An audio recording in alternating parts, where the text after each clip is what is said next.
Welcome to the Unleashed Life, where ambitious women take control of their mindset, money, and mastery.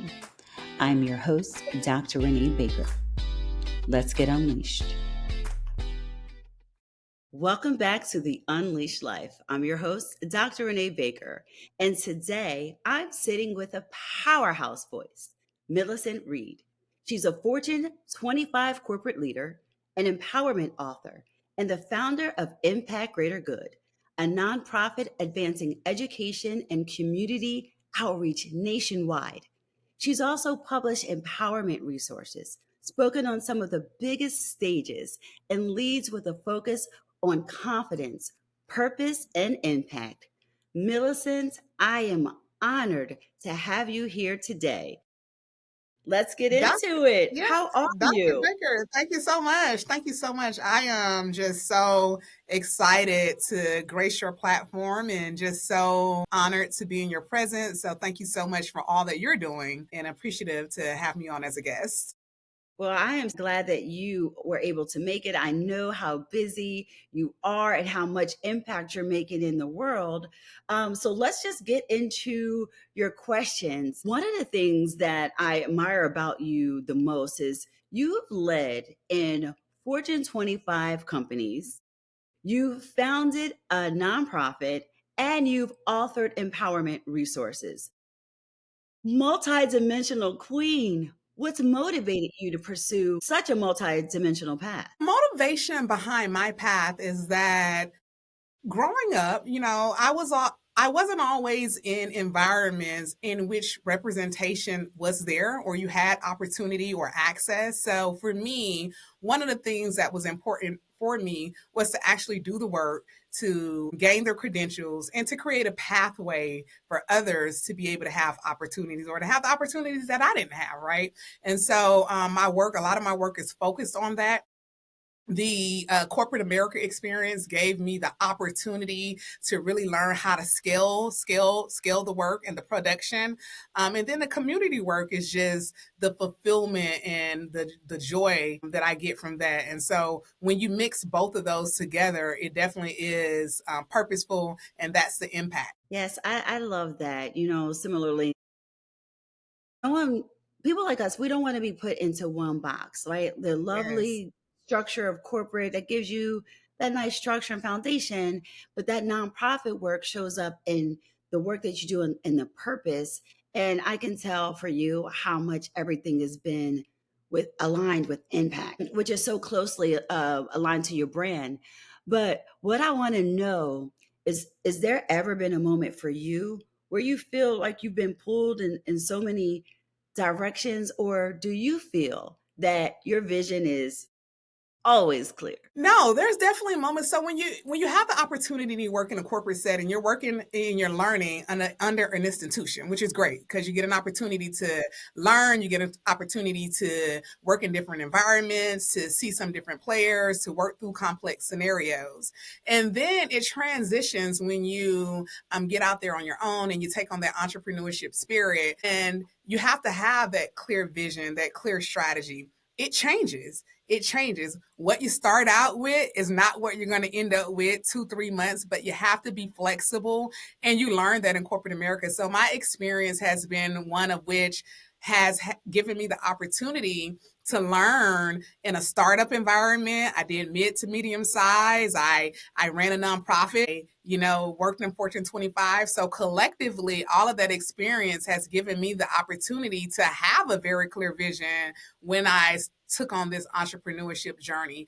I'm still learning. I'm still growing. The vision sometimes, it gets muddy and unclear, but you definitely have to stay focused and having the right team around you. So that's where we are right now. And it's days. But one thing that I pride myself on, Dr. Renée, is that one of the things that I pride myself on, I said, if I can give it my all in a corporate setting, entrepreneurship venture, especially nonprofit, I got to be able to give that same enthusiasm and energy. So that's what's keeping me going, but also making certain that ultimately that vision is crystal clear. Yes, powered by purpose. How about that? I love it. So you've done so many extensive things, as you said. You work in diversity, equity, and inclusion, executive leadership. What lessons have you learned through your experiences about the difference between inclusion on paper and inclusion in practice? That is a very strong question because inclusion on paper is an idea. It's an idea, and it's a utopia. We all say, we want to live in this world in which we all can get along, and if everything was right, different colors, different shades, different voices, it will work perfectly. That's not always the case. When we get into these environments, you get an opportunity to bring your authentic self. And one of the things that I have seen diversity, equity, and inclusion is that inclusion has to be an everyday practice. It has to be a practice, and it has to enact a culture. It takes everybody to be on that same thought and that same pattern. So I would say one is just the idea in words, and then the other is actually putting it into practice every single day, every single opportunity, every single interaction. You have to make a choice to be inclusive. Yes, I love that inclusion is a choice. And when you see inclusion in practice, you know that that is looking like a culture where people are going to thrive because people make room for them. Like it's practice, it's daily, it's ongoing. And I appreciate that you see it that way because that's something that we can all align to. That's something that we all can benefit from and see that this is not about optics. This is about being human. Yeah, it's psychological safety though. Psychological safety comes into play, right? And when someone feels comfortable to be their authentic self, I didn't always feel comfortable being who Millicent was. I have a big personality, a strong voice, and as a Black woman, you do get stereotyped of those things. But when you work in an environment in which that is respected, that's honored, and you get to be yourself, it really gave me the confidence and built my character. Okay, like if they're accepting me and I'm bringing my voice, then I have to stop and I have to look around and see that others are different as well and allow those folks to bring their voice. And when you put that into practice and you make, like you said, that choice every day, it becomes a part of you. Right. Well, I will speak for myself. I love all of Millicent and we at hello. So when people get you, they get you. And you Thank bring you. your authentic self, you bring your best self. And in every room, you make people feel that they belong. And that's one thing that I just have to plug because that's been my experience with you from Thank day you. one. Thank you. I'm appreciative. I've learned, and that's one of the things that I actually say that when it comes to, because I get asked a lot about diversity, equity, and inclusion, and how do you become so confident? But those one of the things that you know to experience a personality like mine, I've always had a really big personality, and it can be a lot. I get it. I totally get it. And so, to start to be able to walk in that, right, and to feel comfortable and to know and embrace who you are, because those who get you, and I call it a part of your tribe, they get you. And They just like get you you. said, we get Yeah. each other from And hello and we speak the same language. hello, because we're not going to let a light, no one's going to dim our light. Yeah. Put on your shades, but I get it. Like sometimes it can be a lot, but for the right people, it's enough shine and enough light to be able to share. And that's where the impact comes in. And you through your work through impact for greater good, I see how much good. I mean, what a great name, by the way, because it Thank you. really speaks about what it is that you do. Not only are you shining the light and bringing impact, but you're pushing education and outreach. I mean, you talked a bit about being powered by purpose, essentially, but what inspired you to start the nonprofit and what kind of hope do you want it to spark in the community, in the world? And I think big, and I know you do too, but what's that spark that you're going to bring through impact through greater good? Impact Greater Good was always in my heart, but I didn't always have the confidence, right? You make so many mistakes in your process, and it's just like the way the world is now, everything is so visible. And I grew up during the internet age. So everything that you want to know about Millicent is out there, right? There's no privacy laws here, and there's no, dinosaur times and dinosaur ages. So you grew up in this internet era, and you say, you know what? I figure I made so many mistakes. Do I have an opportunity to actually follow my calling, right? And so I talk about that, the transition of my mom, and her and I had a conversation in closing, and she was like, "Baby, why you're not out there?" And I'm like, "Well, I kind of made so many mistakes." And she's like, "You haven't killed anybody.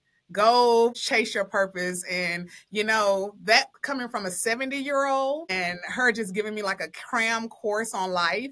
And for me, I talk about how my mom had a 6th grade education, right? And so for her, she always spoke, taught everything, spoke, taught us, in all her ways, how important education was. So she put everything into her children in regards to education is our way out. So with that being said, once I got the education, and then I had been in the community the last 15 to 17 years just doing the work, it made sense. And that's when I told you, when you start this entrepreneurship journey, I knew I wanted to start the nonprofit organization, but what was going to be my 2 core pillars? What was going to be my focus? And so when I was able to say, hey, what is Milicent truly, truly passionate about?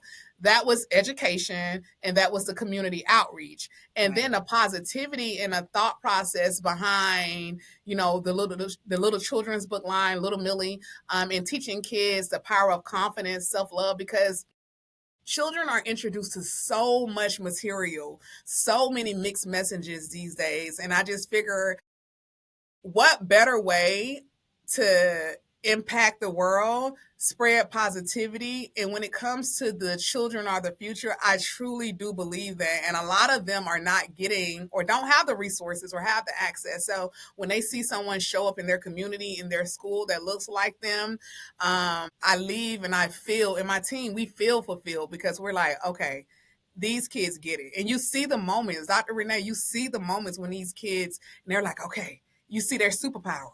And Yes. so that's the impact that I would like to have on the world, is a greater good. That's simple. That's my mission. Do good 365 days of the year. I want to just put simply more good in the world. That's it. I mean, that is powerful. You said that's it. That is Yeah, that's it. powerful. And that is so important. But can we talk about little Millie? We Because can talk about Little Millie. You see Little Millie coming through on your screen. This is Little Millie.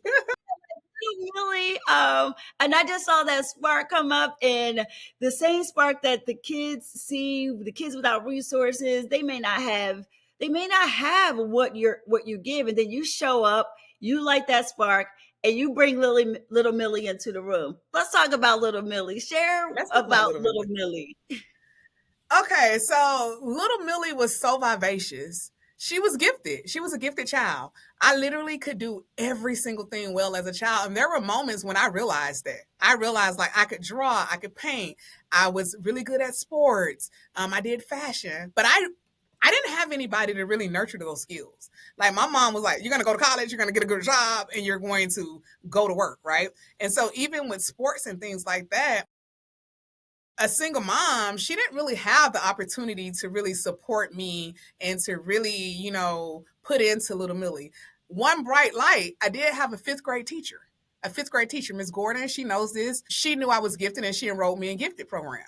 Right. She saw the potential. And so Little Millie, the thought process behind Little Millie is that there are so many Little Millies out there. So Right. many Little Millies out there. So I went on a trip with one of my mentors, and she's a corporate leader, executive, and she says, one day you will be at the top of the table very, very soon. And I said, what was so interesting was no one picked me. No one picked me.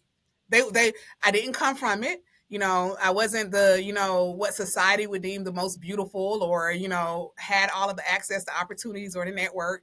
And so I was telling my 5th grade teacher that conversation, and she said, but they miss one, and they always do. Always. They miss me. they clear miss me, and I always had the aptitude, the knowledge. I just never had the training, right? And so little Millie is this girl who little Millie is who you see today. That's little Millie, like confident, strong, and very intelligent, very inquisitive. I ask a lot of questions. I want to learn. I want to get there. And so when I'm out in the school systems, I see so many little Millies. And so that's why a part of my brand, I'm doing like the bright light spotlights, because I want to give access and opportunity to these children that may not have someone to advocate for them, may not have, the access, or may not, come from it or the networks. Little Millie still, I figure, like, when we're older, one of the things that I'm learning, Dr. Renée, you may have this experience, we're on a constant journey to heal our childhood self. Yes. And so this journey, I've learned that it's been so healing, because I'm getting an opportunity to go back and hug and love on little Millie. And I'm getting an opportunity for me to say, hey, you all, look at little Millie, right? Look at what she can do. Yes, I feel like there's a little Millie that was inside of me, and you nailed it, because there are so many opportunities that if you don't if you don't fit in a box or you're different, you don't get picked. And I Yeah. always think that there's so much power in being underestimated. And I say, underestimate me. That has personally been my superpower, my secret weapon, I should say, because from not being picked to being chosen. So somebody said, imagine that you didn't get picked, but you were chosen. And that's what I see. So us going back to the future, right? Because there's a little Renee, I'm little Millie, but for us to be able to go back and really inspire the future, to make sure that we are pouring into all of the little Millies out there that might not have been picked but have been chosen, is powerful. And we can pour into others what maybe we needed, and that's healing that inner child. Like, I am the woman that I needed, and I see that for you. I see that impact, and that's so powerful. That's so powerful. You said something that was so powerful. Wow. Like, that is what it's about, right? And like, how do you show up as an adult, and how do you give that love, that unconditional love? Because there's this thought and principle that, is unconditional love really a thing? And when I'm out in front of these children, it is a thing. I love them just because. And for me, just giving them a little bit of what confidence and self love can do. Because not only was little Millie overlooked, but little Millie was told a lot of negative things about herself. And when you have confidence in yourself, and I'm pretty sure you've had this experience, when you have that confidence in yourself, they would think I was like insane, because I'm like, that's not true. And I was Yeah. a child speaking of, like, I don't get that. I don't understand that. Right. No, And that's as I good. did life, people Yeah. who know me would be, I'm like, that's not true. That's not true, because I always knew that this version of me was going to peak when that opportunity. So when you said that I may not have been It's picked, but I was called, and when yes. you have a calling on your life, And you don't nobody need to stop. be picked. You Yeah, don't need to be picked. I'm good on not being picked. thank you Yes. for not picking me and taking me down a path that I wasn't supposed to be on. So, Oh, to you, I say thank you, right? yeah, Thank you. come And on. Come on. Come right, on. because I always say, yeah, I'm delusional, and I love that about me. Call me delusional, because my belief in myself has to be greater than the belief of anybody else. Because who's going to believe in you more than you? Now, my mother would argue with me and say that she does, and I receive that. Thank you, but we have to believe, and we have to stand in our power and our purpose, because there will be a lot of people, especially when you're called, especially when you're chosen, trying to push you down, trying to make sure that your calling is not going to be answered, right? So, That vision is so, and I'm pretty sure you've had this feeling. The vision is so clear. It's so crystal clear. The yes, calling and the vision is so crystal clear. And, not trying to throw religion on anyone because that's not my job. You know, your faith walk is your faith walk, but there's a choice, right? And so I was talking to my mom, and when you don't answer the calling, there's a choice that you make. And when that calling and that vision is so clear, it's so clear. Who am I? Who am I? Who am I? Little old Milicent, who am I not to answer that calling? When the impact in the lives that you're supposed to transform and touch, these children that I'm in front of, these children will grow up to know little Millie when they need, you know, that I talk about my toolbox when I'm out doing speaking engagements. And when they have to pull from that toolbox, they're going to remember Dr. Renée. They're going to remember Milicent, right? And so who are we not to answer the calling? That would be quite selfish of us. That's right. That's right. And I love that. Like, who are we not to answer the call? Like, Right. you better answer the call, Right. because like you said, there is a choice. And when you choose differently, and you said earlier, in our conversation, you said you didn't make mistakes. And I'm gonna respectfully say you had to go through that journey in order to be who you are today. So I never look at, we all have made mistakes, and no, not one of us has. But sometimes we have to go through these journeys to be able to help someone else. And that is also part of the calling. That's part of the journey, is what we go through to be and to be able to stand with so much power in our purpose and in our place and answer that calling. Yeah, but that's the uncomfortable part, though. That Yes, is truly the uncomfortable part, and that is the part in which I had to, even as confident as Millicent is, that yes, is the part that I had to grow into and to say, you know what? Those mistakes, like you said, that is the power. The mistakes is the power, and when you can own it and you can say, you know what? I'm going to own it. Accountability here. I'm going to take accountability. But the test, when people used to always say that the test is the testimony, that yes, is it. The that test is is the it. testimony, and then you transfer that knowledge and you help others. Yes. And I'm so aware of, the uncomfortableness of, should I be doing this? Am I the right person to do this? And as you said, this is all out there, right?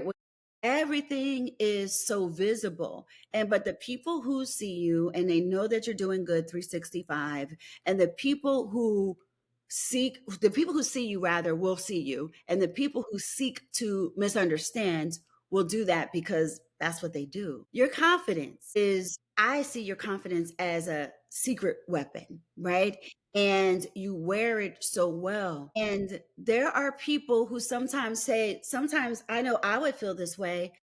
I would be wearing this mask of confidence, and then I would be crumbling inside. So when you're talking and you're speaking, how do you help people navigate the difference between when we're operating in our real confidence and when we are performing? And I don't say that in a negative way. I'm just saying for many years, especially when I was in corporate, no disrespect to it, I didn't realize that I was in the middle of a performance. To this saying that a wise person told me, he who knows it feels it. He who Oh, knows it feels it. He nice. who knows it feels it. He who knows it feels it. That's important because we have so many lived experiences. Everyone has their own lived experiences, and it's how you show up, and it's what you bring to the table. Right. Once I really settled into he who knows it feels it, and I'm owning my story. I'm owning who I am. I'm owning how I show up because I know how I feel. No That's one right. can tell me how I feel. No one can tell me how I feel, right? No one can tell me how to interpret an experience that I've been through. No That's one right. can tell me how to interpret that experience. But one of the things that I pride myself on is doing good 365 days of the year, but I really pride myself on being a good person. I own what I need to own. I show up sometimes and I'm less than my my best self. And those are moments when I have to own those moments as well. Even in leadership, I tell my employees all the time, I'm like, hey, I need you to be able to use your voice because there's an expectation. My family, friends. So owning the not so good Millicent, right? The parts of me that I am constantly working on. I'm constantly trying to figure those things out. I'm owning that part too. But also the parts that I feel like I do really, really well. I lean into those parts as well and I embrace those parts. And then there's just some things that I really love about myself, some things that I truly just really love about myself. And people try to, target those things. But once I said, you know what, it's not just faking it, right? I had a leader one time told me my first corporate job, she said, fake it until you make it, kiddo. And when you make it, you don't have to fake it anymore. And that moment when it switched for me, when I realized I am good enough, I'm going to lead with Milicent because in this lifetime, everyone gets a choice, Dr. Renee. You get to choose who you're going to be. And I'm like, everyone is choosing who they would like to be and what they would like to give. So I'm going to choose Milicent. And I know my heart is righteous. I know that, I'm in a good space and I try to do the right thing. And if I don't, I know that I own it. So I feel like it's a beautiful duty to be Milicent. It's a beautiful duty. And I'm going to honor myself in that manner and make sure I show up as myself. I really love that.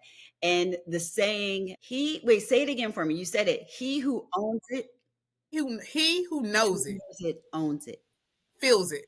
feels it. Hold on, you confused me a little bit. Yeah, He sorry. who knows it, he who knows it feels it.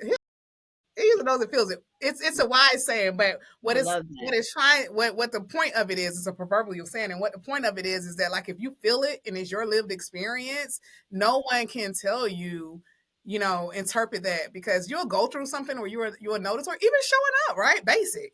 And someone will take you the wrong way and you're like, I didn't, but hey, the experiences. That's right.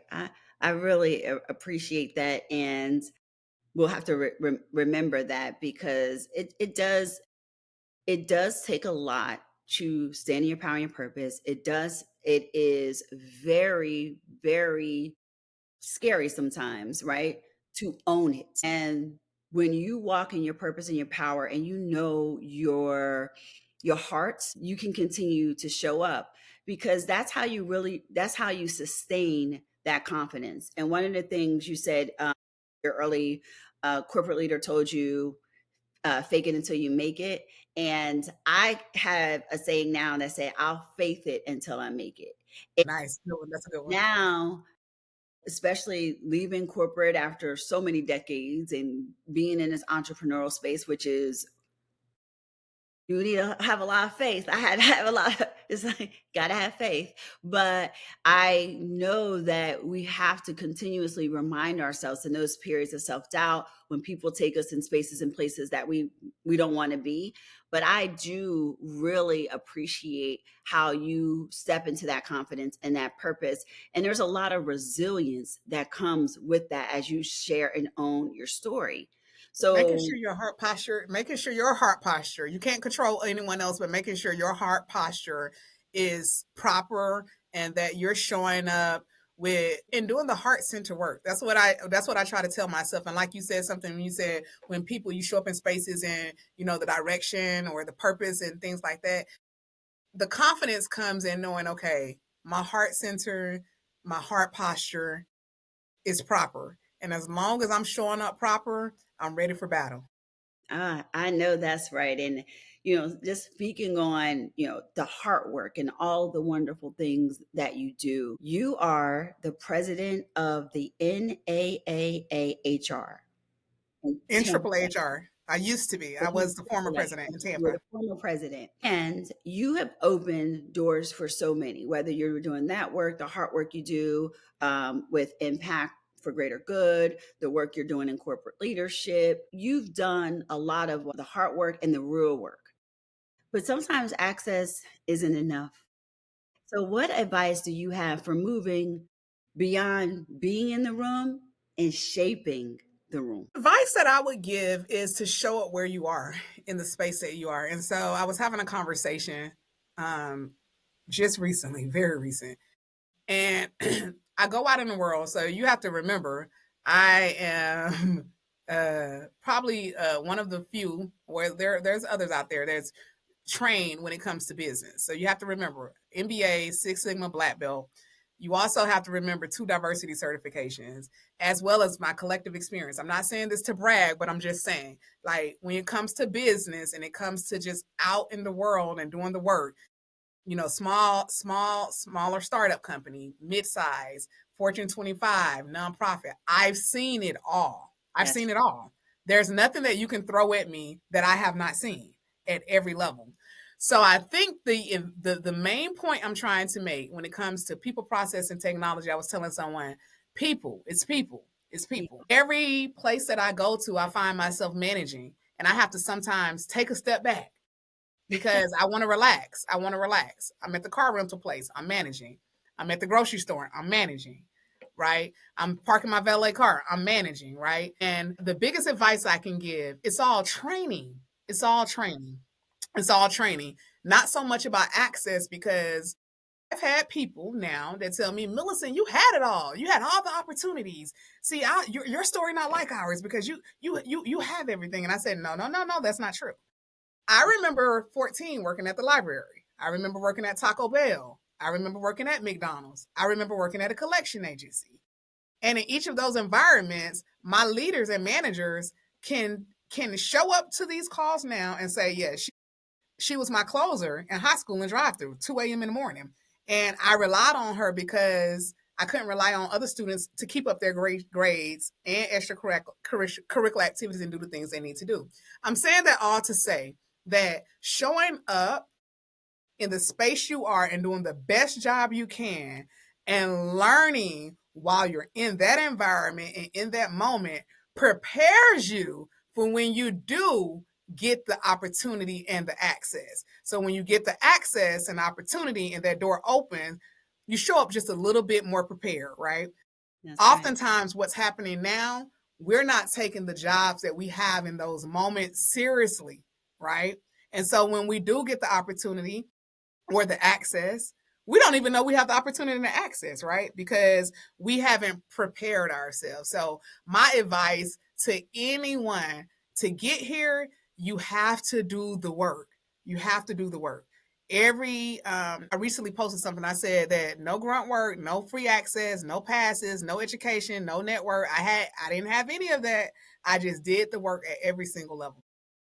And I know that's right. And it's not bragging if you've done it. So Yeah, that's I what. that's real because that influence, what I'm hearing from you is listen, this influence, this access, this is preparation, is consistency, is showing up prepared, and eventually the table shifts to you. And that influence means sometimes you go through sitting at different tables to having and be able to shift the room and shift the table. So you're telling the truth. You have to be training. You have to stay ready so you don't get ready. Yeah. And then I was someone too, Dr. Renee. I didn't when in a corporate setting, I didn't apply for every job willy nilly. I didn't That's right. apply. The times that I've been promoted, highly promotable, they always come to me. And That's most of the times I didn't even want to take the promotion, but I've never been someone in any organization can tell you that Millicent don't just apply to anything. If I apply for a position, it's something that, I really feel that I can bring some change and some different things to the role. The reason why I'm saying that is because going through the proper steps to get to learn and to be able to go through some different scenarios. Everyone wants to make it to the top, but I wanted to make it to the top and be able to sustain. So now that I'm at the top, you can't really tell me much because I know what I know. I know what I know. right. I know that's right, Millicent. You know what you know, and that is really important for people to hear. And I hope listeners are taking away what Yes. you are sharing about being prepared. You know what you know, getting tapped. That is powerful in itself. When somebody taps you and says, this is the right opportunity for you, and then you say, okay, let me evaluate, Right. because Right. every choice, every time you're getting tapped, that doesn't mean you need to go, but Right. you have the discernment to understand and know, and the knowledge and training and experience to be able to decide what's for you and what's not for you. There you go. Yeah. So let's pivot a little bit because we talked a little bit about little Millie from your published work, but you've done a lot of writing. You've published journals and you have these empowerment tools. And you said sometimes you just want to sit back and relax. So when you sit down and write, is that your way? Is that therapy? Is that strategy? Is that legacy? Like, what is that to you? Majored in journalism.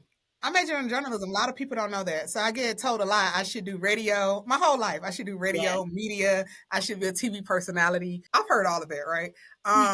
But writing now at this stage in my life, it is such a release. It is such a release. Little Millie is so healing. Like I can get emotional. I can get Yes. emotional because it's so healing.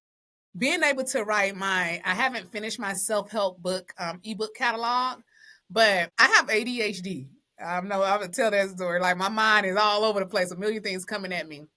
So I intentionally write these short, what, 18 to 25 pages. So if you're like me, I don't like sitting reading long novels. And so I dump so much of what I've been through and my lived experiences into these ebooks. And I just walk people through my process of how I got where I am. So we have Ultimate Confidence. That was my number one, that was my debut writing material. And I love that ebook so much because it's me. I have on this beautiful yellow dress, and I'm like, all right, the ultimate confidence. That's what we're going to roll with. And this is how, right?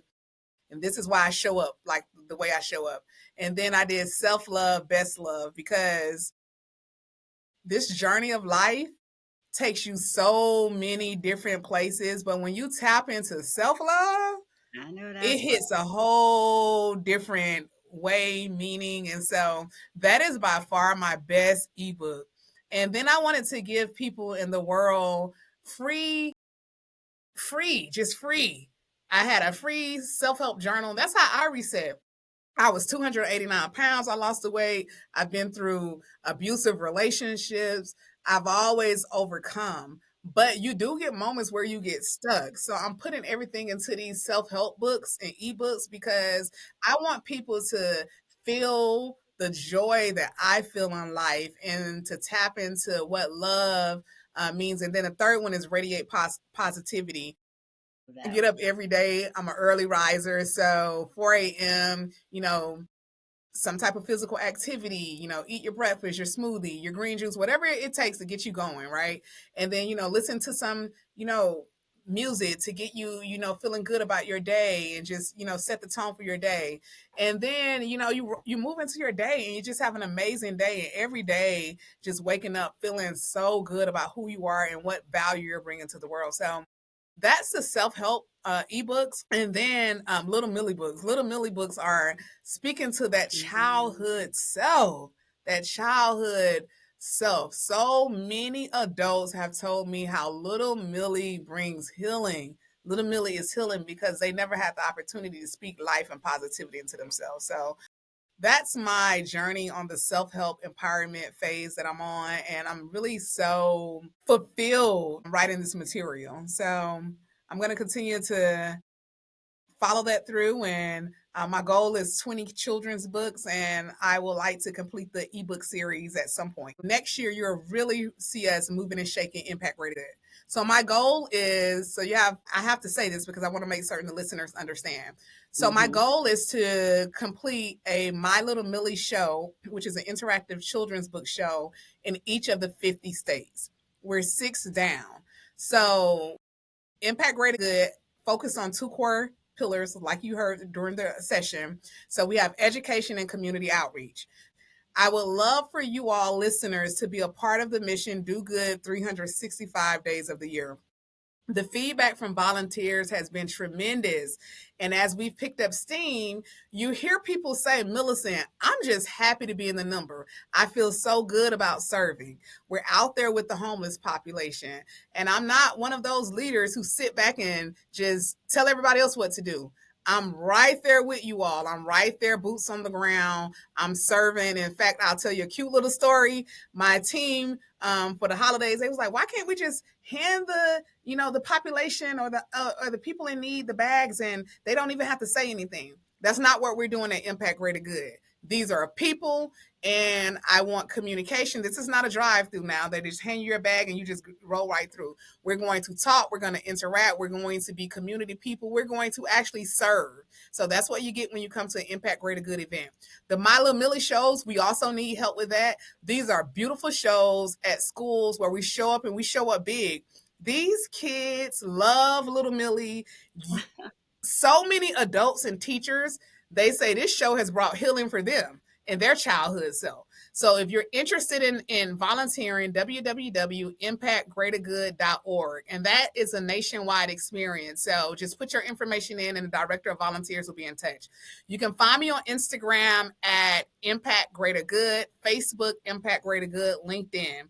You can also find My Little Millie _My Little Millie on Facebook as well as Instagram. Yeah, this is not a hard sell. We get you. Who doesn't want to do good 365 days? And then the purpose, the confidence, and little Millie. Thank you. And it's boots on the ground. So everybody say, like, this is not you're donating and you're like, I wonder if they're going to get the money. No, every dollar, every gift, every donation. So I did want to say that if you want to donate and support the cause, you can go on the website to donate, support the cause. Every gift, every donation goes towards an initiative, goes towards a kid having a book in their home. So you can also purchase the book on Amazon, Christmas, the holidays. It's a great opportunity. Well, that is amazing. And we'll also include that in the show notes. So everyone, follow Milicent, follow the journey, join the mission. Yes. Just do something bigger than yourself, boots on the ground. So as we close, one of the things that I always ask the guests is about, on this podcast, we talk about living life unleashed. And one of the questions I always ask the guests is, what does being unleashed mean to you? And can you share one unleashed moment when stepping fully into your power, change your path? Now, you've given us a lot, but what's something else that you can leave us with as we close today? Living unleashed to me is doing you, doing you, doing you. Do you. Do you. And as long as you do that with some grace, and I'm big on your heart sensor. I'm big on your heart posture. And if you know, my saying is do the right thing because it's the right thing to do. And if you know that you're doing the right things out here, every moment you have an opportunity to do the right things and you're doing you, keep doing you, right? And live your life because you get one shot at this. That's it. There's no replay. All right. So do you and have fun while you're doing it. I love that. Yes. And listeners, that's your reminder. No permission required. Do you, and do you.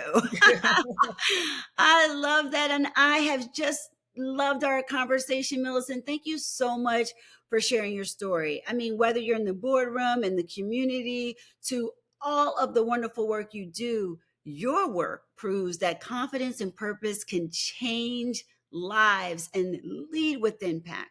So listeners, please connect with Milicent through Impact Greater Good, her journals, her empowerment resources, and all the wonderful things that she's sharing. We'll include that in the show notes. And I want you to know, if this episode has touched you, share it, share this wonderful conversation with a friend, and let's support Milicent. And always remember, the best is yet to come. Thank you so much, Milicent. Thank you for being you and for showing up on purpose, with purpose, and all of your amazing confidence. Thank you so much, Dr. Renée. You are an amazing gift to the world, and I continue to hope your platform continues to grow. Listeners, like, share, repost, have friends follow. Dr. Renée is an amazing force and doing some wonderful things out here. So if you want to get inspired, because I'm inspired by all of her content, definitely make certain she is running across your timeline. Oh, thank you. Thank you. So you heard it here. Well, we'll see you next week on the Unleashed Life. Thank you. Thank you for joining us on the Unleashed Life. I hope today's episode has inspired you to break free from financial constraints and societal expectations, cultivating a mindset of abundance and possibility. Be sure to subscribe to the podcast on your favorite platform and join our vibrant online community to share your own unleashed moments and connect with like-minded individuals. Until next time, keep breaking barriers, embrace your beautiful, authentic self, and live life unleashed.